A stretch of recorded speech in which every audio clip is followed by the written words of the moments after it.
There's a kid that built the app, and he did not build it at all. He already made over $1 million, and he only used AI to do it. We're in a high-level curation moment where everything's being curated now through artificial intelligence. But what I want you to think about is the difference between the curation and like aggregation of information to just plain like theft and robbery.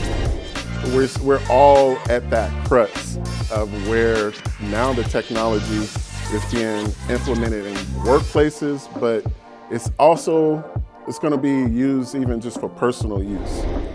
Let's talk a little bit about why people need to not sit on the sidelines and just watch this go by and not get involved with their learning.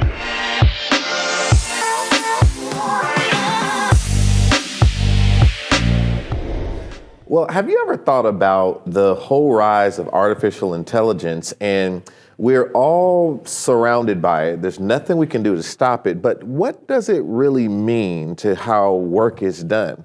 We're going to explore this on all the different facets when we think about how work is done as a professional as well as an entrepreneur.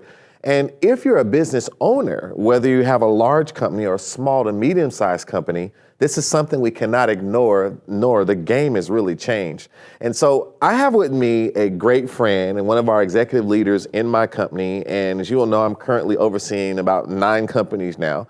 But he's been dealing with, 20 years of studying workplace technology. That's over 175,000 hours thinking about how to get work done with technology. I want to welcome Marcus Smith. Marcus, how you doing? Pleasure to be here. Listen, it's a pleasure to have you here. I'm so glad because, I'm in my podcast format here, and normally I'm on here and I'm talking about all kinds of stuff, but to be able to have you here and to talk shop, because I love just, spending time and talking with you because I know you're always thinking deeply.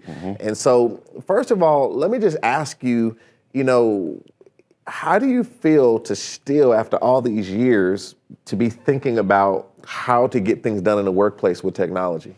No, it's very important, and I love being here with you. It's almost, you're my tech therapist at times. I love to sit here and kind of go through the operational problems, but over the years, we're seeing how to get things done may have changed, and that's the main key takeaway that I already see currently. Is just like if you was in class some years ago when you were learning mathematics, you may have started with just learning how to use the calculator, but then they come out with this Texas Instrument, and it does formulas. You remember when everyone? I remember that, So it changed how everything, and for good and bad, it just changed how things get done, and I see how that has leaked over into the workplace, and just the infiltration of technology in all the different so-called departments that are out there. We see technology is democratized a lot. And then it also has brought even the work together more. Like it's hard, like if you're in marketing now, you need to know what, used to say in technology, there's a tech stack, which is all the tools that you use to get things done there. But now even in marketing, they're saying, well, it's a marketing stack, and a sales stack. And you see that the proliferation of technology has changed the paradigm in which things get done. And I think that's fundamental that we can't change. Yeah, and that's very powerful. And we're gonna go in here and talk a little bit about an article that CNN kind of released, and something that I think Google was kind of behind and did this whole study, and there's some deep things that came out of it. But before we get into that, when you think about the rise of artificial intelligence, I think about a movie that we both like, The Dark Knight Rises. And I still think there should be a movie about the rise of Bane. Don't you think? I think so too. He's the greatest villain ever. We need a backstory on Bane. But I say that because artificial intelligence has almost come into the world like Bane. You know what I mean? Like, it doesn't matter who we are. It would only matter is our plan, right? It's like he just come out of nowhere and he's like, this is for the people, right? And he's like, he's gonna take over Gotham. Artificial intelligence is coming in a way where it's almost like saying we're going to empower the people to do whatever they want. Yes. And we're going to take the collective knowledge of everything that's ever been said and done and give it to the people. Yeah, right? Don't you think? It's kind of like Bane. And Bane is like a character. He has like, especially Tom Hardy's version of Bane, it's like he's an old soul. Yeah. And he'll say like, I was born in the dark, and how he saw things happen. Well, he was born, like even when we talk about the philosophical meaning behind that, a lot of us when we're born, even on our timeline, what generation we've been born in, we're used to using certain technologies in our day, in our time, that if we went 200 years ago, if someone came, it was like, this is crazy. Like, what are you all doing? You're talking to a box and, it can talk back to you. No, this is just my phone. The paradigm is shift. And just like Bane, he's a reckoning. Like, and that's what's happening. Gotham's reckoning. And that's what's happening in the workforce. There is a legitimate reckoning. Yeah. Like if you look at even in history and things that have taken place, there are some technologies that have changed the way we do a lot. The printing press, for example, when they started that democratized knowledge. Right. A lot of people was able to read, learn. Libraries start becoming popular. You hear about Ptolemy and the libraries and all that, even before the printing press. Right. Just history of collecting knowledge. Right. Now we're seeing that knowledge actually is almost a brain, and that's what ChatGPT is. It is. It's really a call and response, a brain that is there that you can actually do forms of thinking, you can create, you can communicate with it, you can analyze, you can even now you can build, and it is even getting deeper. So just like and what's happening now is in business, when you join the workforce in certain time periods too, it was different. You may have to use more. I know you talked about the different levels of wealth. I think you talk about manage muscle. You talk about muscle, manage, all the way up to mouth and mind. Mouth and mind. There are tools that come with that to help you ascend that. And what we've seen is even in the past, you had departments, like you were specialist driven, but now you can be a generalist and you can succeed, meaning you may know how things work and come together, but you don't, like in all kind of industries, doctors are finding that the AI can even analyze and diagnose just as quick as they can, or even, in financial, they see that they can do forensic accounting. But what's happening is it good now today to just say, I want to focus, and during the Industrial Revolution, we are taught to be specialists. You need to find a specialty. You get your function. What's your function? Once you get your major, you got to do this. And you stay in that. But now we're seeing that it's more horizontal. Now what this gentleman that, Sam Altman, which is one of the top AI creators, OpenAI, he said he's looking for, and him and his tech buddies are looking for the first one-man billionaire, billion-dollar company. Because now with technology, you can see a generalist, it's almost like we're in a digital renaissance. Like what happened during the Renaissance with Da Vinci is he was able to take multiple disciplines and bring them together. He was able to take art, science, engineering, mathematics, and he was able to create something that everyone didn't know at the time that was possible. Now we're seeing that in the workplace. A person that may have been a generalist, they may have knew how, they may have been a troubleshooter, may know how to do certain things, but now they're able to do video editing just like a very professional editor. Graphic designs, just like the top artist that is out there that is making money. But let me break in on that because that's a great backdrop that you gave about, it's almost like we're in a high level curation moment where everything's being curated now through artificial intelligence, where we can collect all this knowledge and use it in so many ways and have access to so much.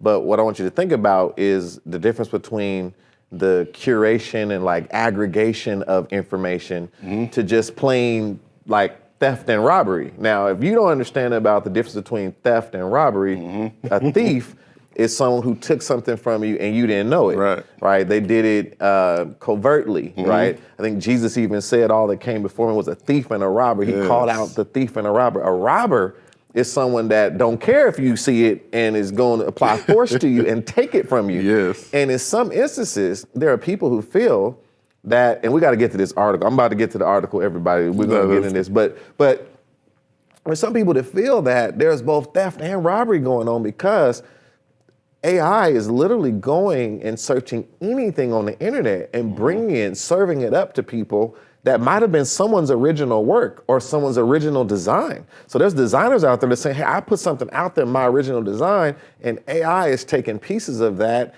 and altering my original design and using it to service everyone, but I'm being lost in the process. So what do you think about that aspect of it? It's not just bringing knowledge together, it's actually taking knowledge. And it's also us being driven by the loudest noise, the preponderance of evidence. Yes. Because if there's more people saying something that's not true, AI sees it as true. So what do you think about that? So I like when we was just at a conference not too long ago and we saw Tony Robbins and he talked about patterns in history. And I thought that was good. And I think it's the same thing that applies here.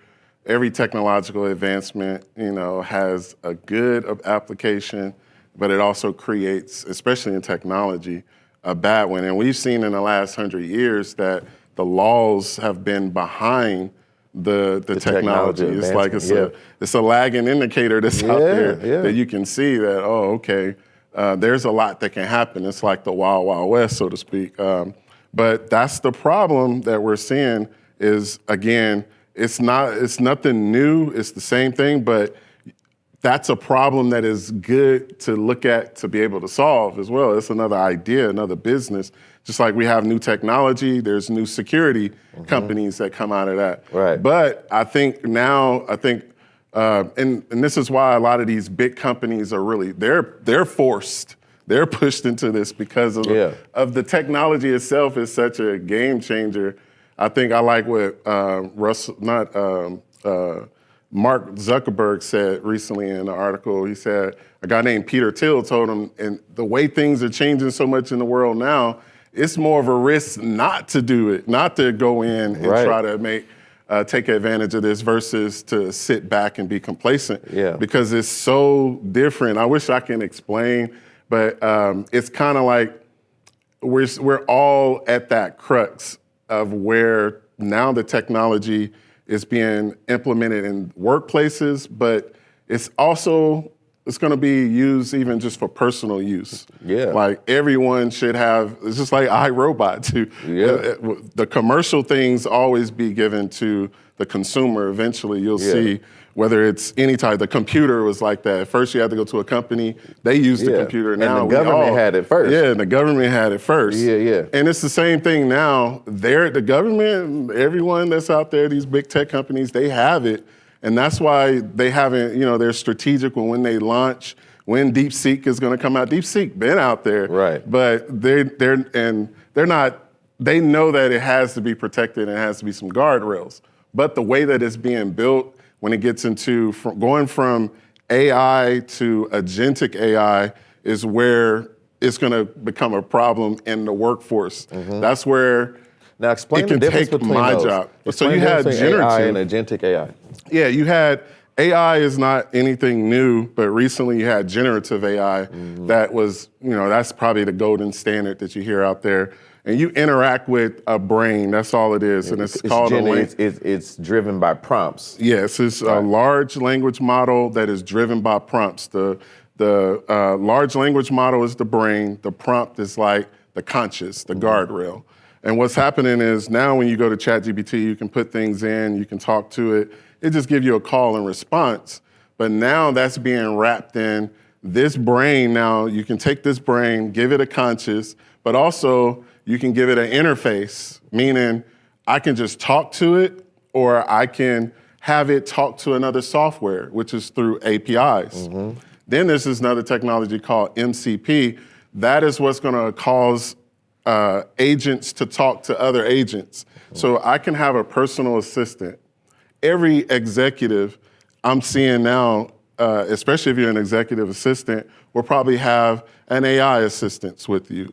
Meaning, if I heard you talking about an appointment recently, you can have the assistant be connected. You can actually treat it like an employee and say, hey, agent, let me give you all the prompts and everything. You can even name it. You can name it. Like, You can actually, and then what Sarah, it'll do, Bob, it will learn whether it's its personality traits, whether it's its role. It'll learn the guardrails. That's where a lot of the legal things are gonna come in, where that's probably will be analyzed a lot. But that prompt will give it the guardrails, the conscious, so to speak. But when you have that interface, now I can say, I'm gonna introduce you to my email box. I want you on every day to go through my emails. I want you to reply to these type of messages. This is how I want you to reply. This is what I want you to do to purge my email box. Oh, also, let me introduce you to this other tool, my calendar.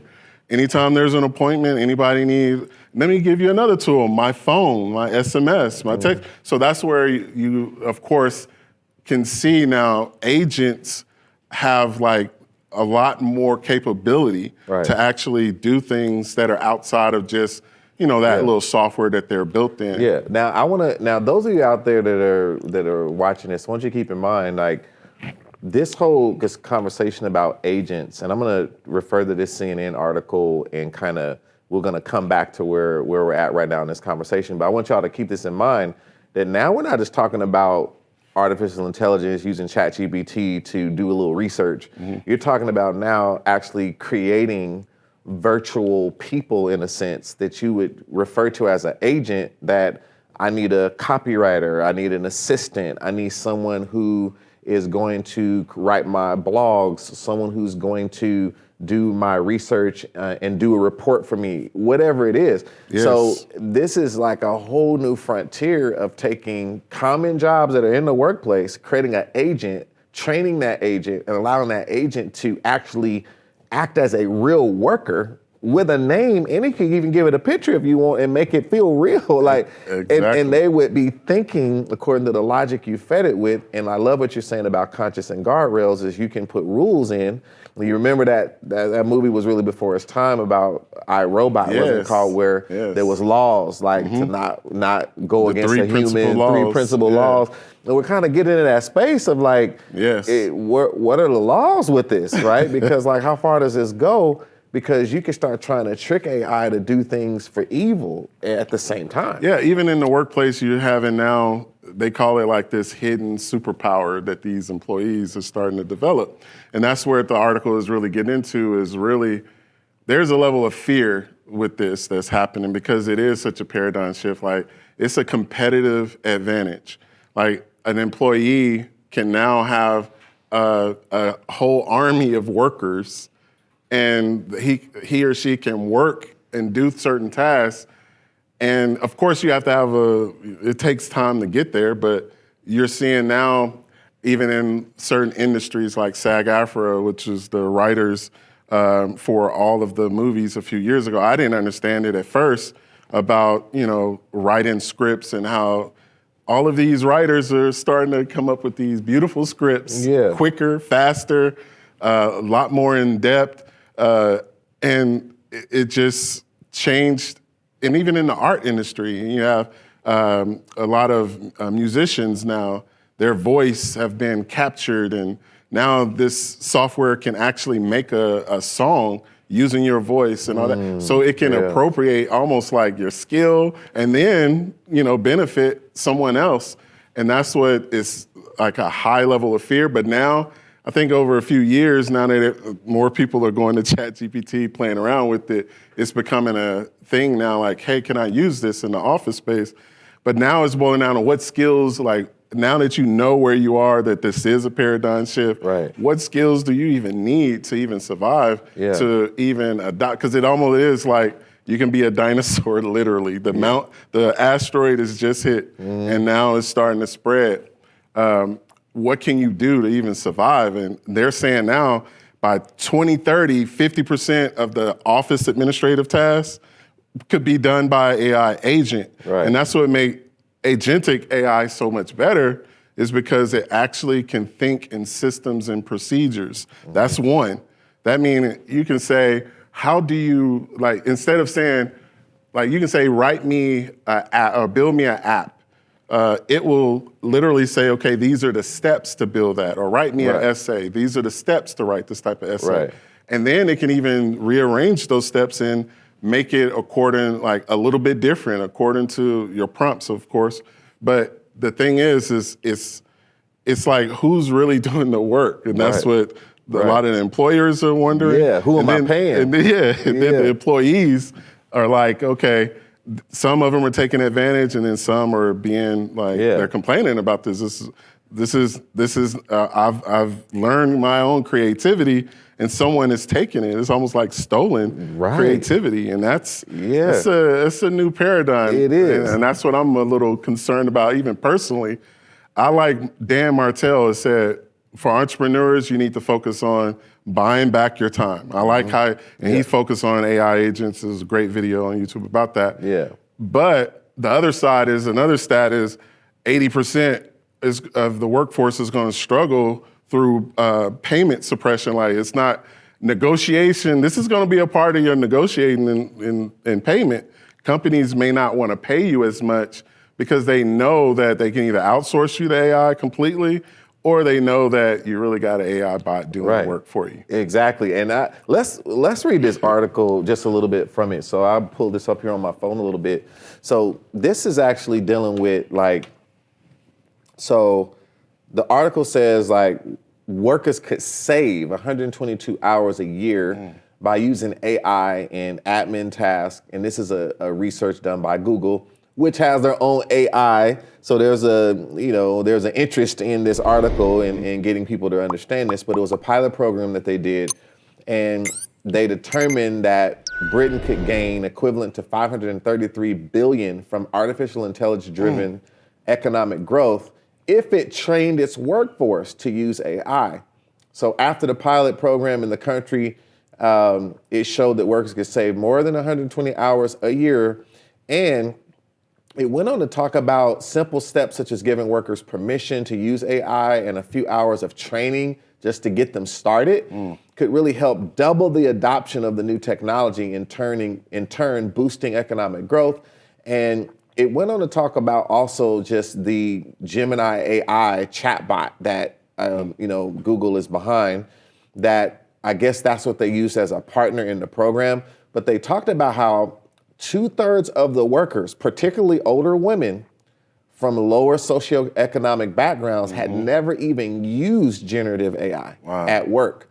So this is an interesting thing of the just kind of the situation in which this dynamic of who's really using this at work, how do you use it at work, and what is the company's stance on that? Right in the midst of people trying to fight the battle of working from home versus coming into the building. Now we got this whole dynamic of, do we allow AI in or not? Because if we try to keep it out and show more value for the human mind, in one way it's good, but if you don't let it in, you're gonna get left behind. Because the people that are using it are gonna get to the right decision faster, their creativity is gonna be more creative, they're gonna have better research in the things that they do, and they're gonna come out with stronger, better, faster deliverables that the customer wants, and ultimately it's going to lead to more money. So this article kind of highlights, now one part in here, it even talked to Marcus about people wanted permission to be able to use a prompt, right? Is it okay for me to do this? Like, workers are feeling like, that's the fear. Can I do this? Like, I know it's my job, but literally in a matter of seconds, what I used to spend days putting together, in seconds I could get this done. But is that cheating? Because you're paying me to do it. So should the business not see that as a negative and see it as a way to catapult the business? Because if the workers are smarter, making better decisions, the company ultimately wins. But what am I paying for? What do you think about this? Well, whenever it comes down to business, it's going to always come down to money and finances. And in finance, even in financial industry, they talk about there's mainly 3 emotions. There's fear, there's greed, and uncertainty. And all 3 of those have a certain response. I think with just the fear alone, there's the fear of missing out in a lot of businesses. Like, if I had a competitive advantage and I can solve a problem for my customers, like that's why you're seeing now the chat bot is more proliferate. Now you're seeing that in applications that you're using.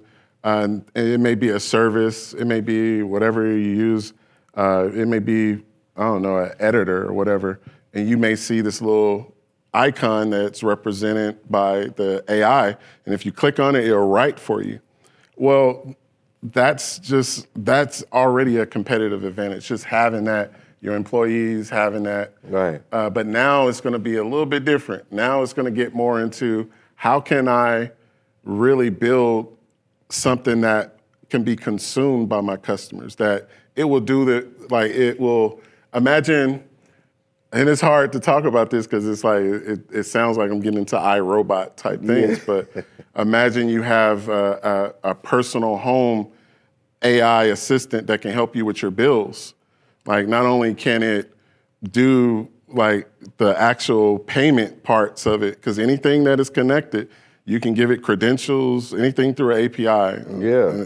And it can do it all. Like, imagine you can have it not only do that, but it can be almost like a financial advisor to you as well. Right. This is my financial plan or whatever. And you already see that in other services in the finance industry. Like they have robo-advisors for a lot of the brokerages. But it's already there and they already are doing it. But what's the next step of that? Right. And that's what's a little bit nerve-wracking. But think about that. You just brought up finances, which is a very sensitive area, right? It's my personal information. And the same thing with a business. They've got ideas and patents and technologies that are secret and hidden. They've got branding issues. They've got specific processes they use that are unique to the business. And I know for large organizations, you must be thinking, like, if everyone starts loading this into AI, what happens when there's breaches or hacks?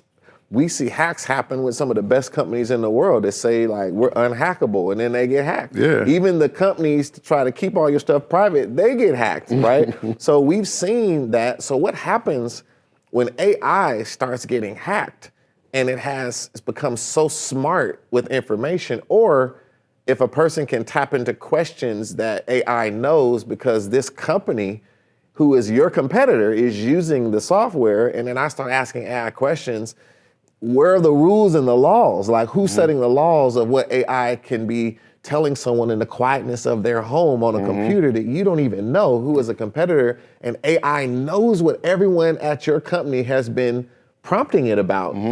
That is what is so scary about this, because something so powerful and yet it's out of your control. No, it's just what's so hard It's about like it. everyone almost needs their own AI system that is just theirs. That's where it may get into that, where just like you want things to be protected, you got to have some firewalls there. So having my own AI agent at my location, at my office only, they have what is called now on-premise instances of AI agents. And that's where it is at. Actually, today I was looking at an article about that. Encrypting and all of that, you can build an AI agent and make it a little more secure. But it's just that the fact that it's even getting into those areas that concerns me.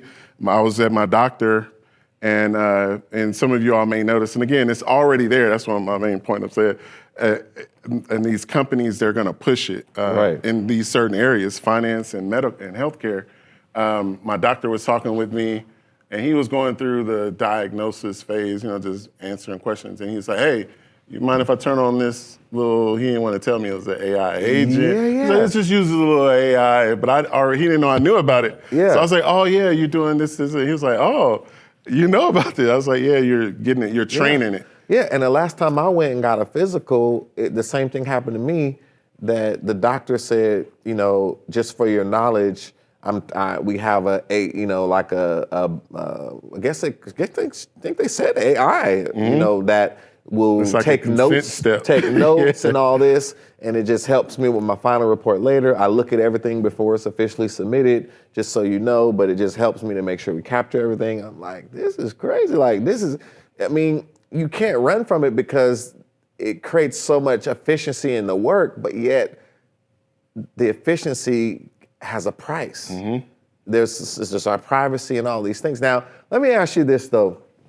We're talking about some of the dangers, but we can't ignore the enormous good. I mean, I know right now I'm using artificial intelligence on a daily basis to help me do things that would have taken me so much longer. And it's almost like the winner today is the person who is able to know the question more than the answer. Like, Yes. do you know the question? If you know the right question, That was in iRobot too. yeah, he's like, yeah, exactly. What's the Now question? You asked the right question. Exactly. So it's almost like that. We've went into a Jeopardy type of situation where the question has become the answer. And I think when I look at this article, it talks about how before the training they did, 17% of the women aged above 55 in its cohorts use AI weekly and only 9% daily. Mm-hmm. All right. But 3 months later, after the training, 56% were using it weekly and 29% made it a daily habit. So in 3 months, it was a big jump in usage and productivity. Let's talk a little bit about why people need to not sit on the sidelines and just watch this go by and not get involved with their learning. Like, can anyone afford to ignore this? Like in your daily life or in your work life, can you say, I'm not gonna use AI? Like, I'm not gonna get involved. This is craziness. I'm gonna keep my private. I'm gonna just, like, what do you say to that, to the person who's afraid to jump in, but we almost have no choice? Do you already feel, and that's the first thing I'll ask the individual that has that concern, do you already feel that time is kind of moving ahead and moving faster? Things are, like, I even think about me personally, 20 years ago, you think about like certain things that are needed today just to get things done. You may have to stay up a lot longer, or you may have to work a lot later, you may have to be available a lot more, and I see that's just happening everywhere. Your employer may know that you can do something at 11 o'clock at night, get things done. Productivity has changed. People commute further and you got less time in the day. So if you feel any of that lag, that pain of, trying to get, what happened? When I was a kid, I used to, go to practice every day. Yeah. I wonder how parents do that today, taking their kids to practice and organizing daily things in the household. That's the main thing I would probably ask first and go through. And the next thing I would mention would be, if you had something that can help you take those day-to-day processes. Again, I talked about whether it's building something, whether it's analyzing or thinking for you. It will give you, just like you use the phone now, it makes things quicker, more. Right.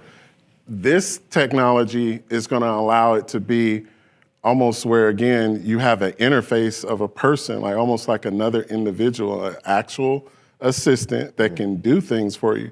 So one thing I want to mention, the reason why that article mentioned that afterwards, after that training, they kept doing it in a higher percentage, is because it's not as technical as we think, because you have AI that is helping you manage the other AIs now. You have a bot. But when you get into agentic AI, I can talk to one AI, like I'm building an app right now, just practicing building an app.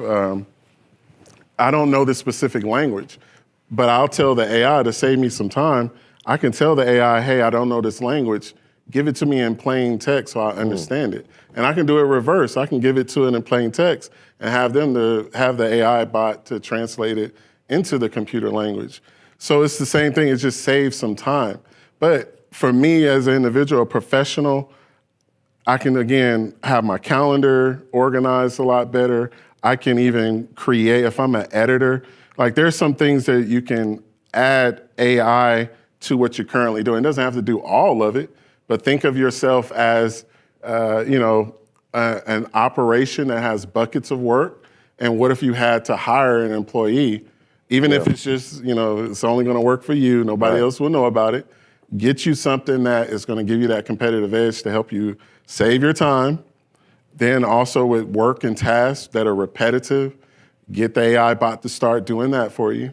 And then, of course, you can start focusing on a bigger system. And that's where everything is going, is you got to start thinking in more how things work, the processes, and your standards.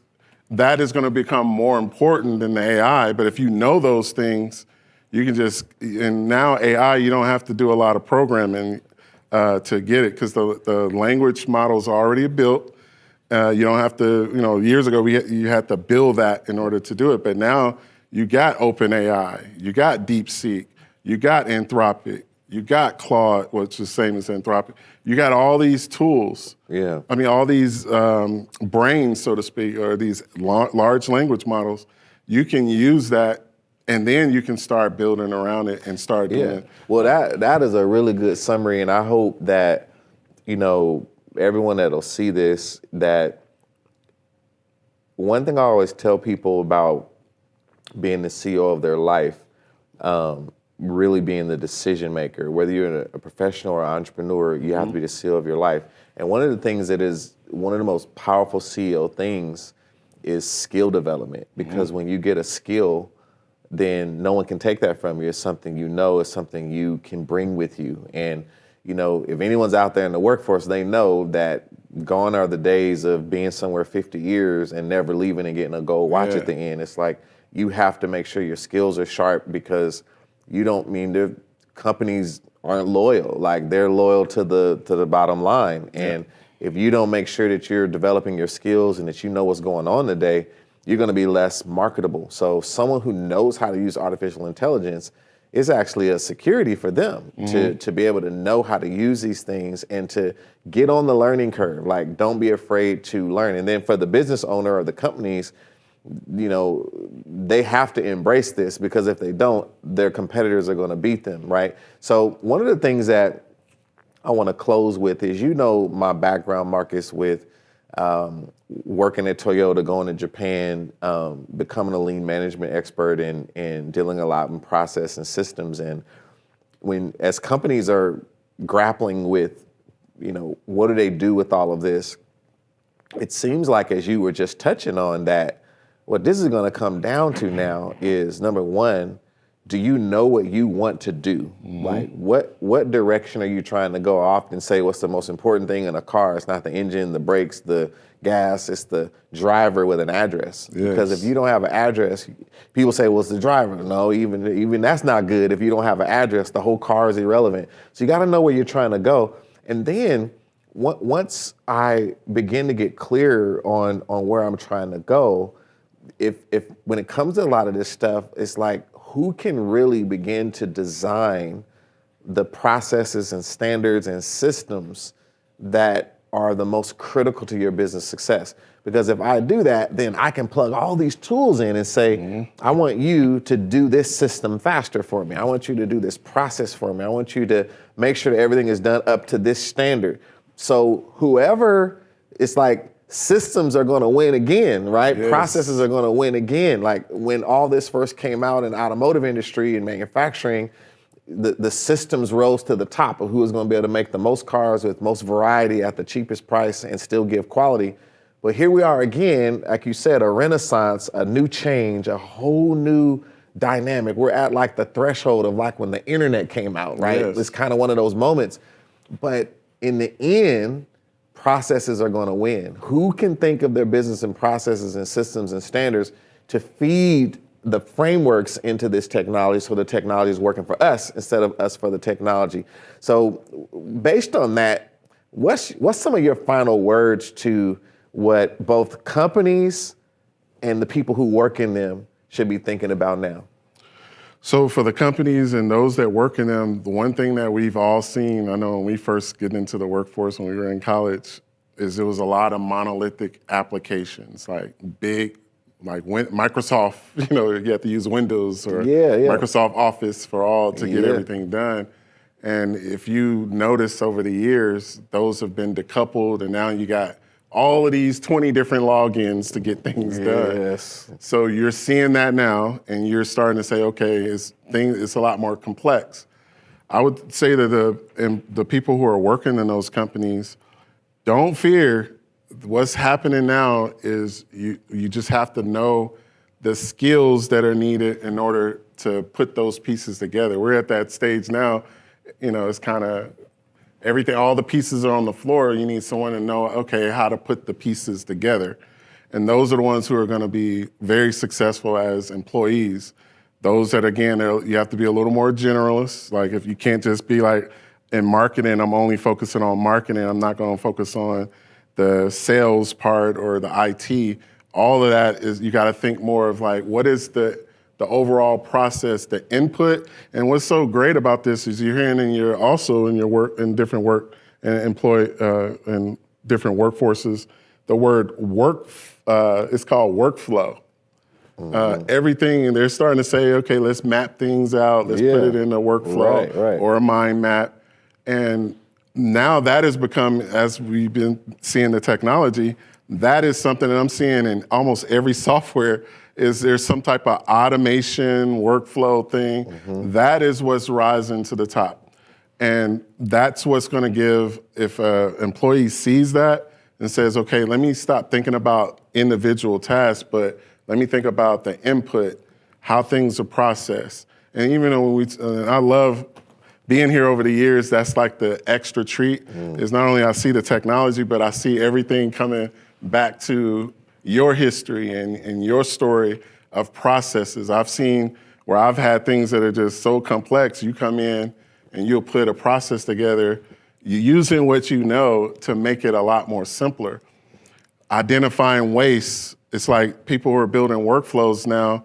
There's different marketing workflows. I'm not going to get into any softwares, but you all remember that are working out there. You use all these softwares and you build these long, like a house of cards. Yeah. And it doesn't come together, it's too complex. It's because you need to know that part. There's 8 forms of waste that you can even look at a workflow and start thinking about. So those employees that do that is going to succeed. Now the businesses, the ones who think about, okay, there's a shift, think about the problems that are going to arise out of this and how AI can solve those problems. Those are the ones that, again, I mentioned, they are looking for a one-person, billion-dollar business because they believe that strong. There's a kid that built the app, and he did not build it at all. He already made over $1 million, and he only used AI to do it. But what it does, it calculates the ROI. He's not a mathematician. He's a Renaissance person. He just knew enough. And you do have to be skilled enough to at least know the concept and how it comes together. But you can start a business relatively strong just by knowing those problems that need to be solved. So the businesses are going to go there because that's where greed comes in too. Not only are they fearing it, but the money is just in investing. If you look at where all the money is going right now. It's going toward chips, semiconductors, and AI. And that is the proliferation of new businesses. And then you're seeing manufacturing is being noticed that, people who are working in companies, it's not going to be the same anymore. We're going to need these AI bots to control and do more even in that. But you're seeing now it's going to be where in the future, you're either going to have to learn how to just be almost like a person that is, again, you got to work higher up that. You have to learn how things work and learn how to use your mouth and mind more.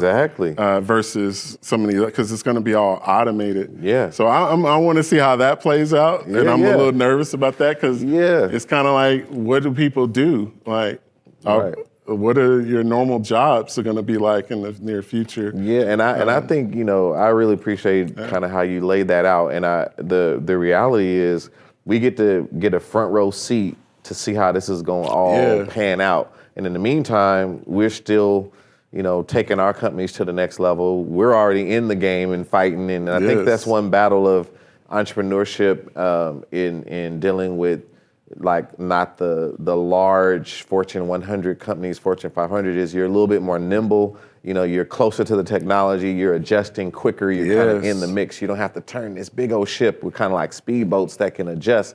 So, but we still have to interact. I mean, I still do consulting for large organizations. Our company still supports very large companies. And so it's interesting to watch the dynamic. So maybe you're gonna have to come back and we'll have to talk about this again from another angle, because I'm sure there's gonna be more news coming out about things that we didn't know was gonna happen. And so this has been a pleasure having you here, Marcus, and I look forward to us doing this again. I feel like I got it all out. Yeah, exactly. We had on the tech couch. I probably needed to do this. Yeah, you need this therapy. I didn't know. Absolutely, Okay, absolutely. Thank you, I appreciate it. Well, listen, all of you out there, I wanna thank you for tuning in to this wonderful session here on You Are a CEO. We're always talking about matters related to our freedom, dealing with our work, our wellness, and our wealth.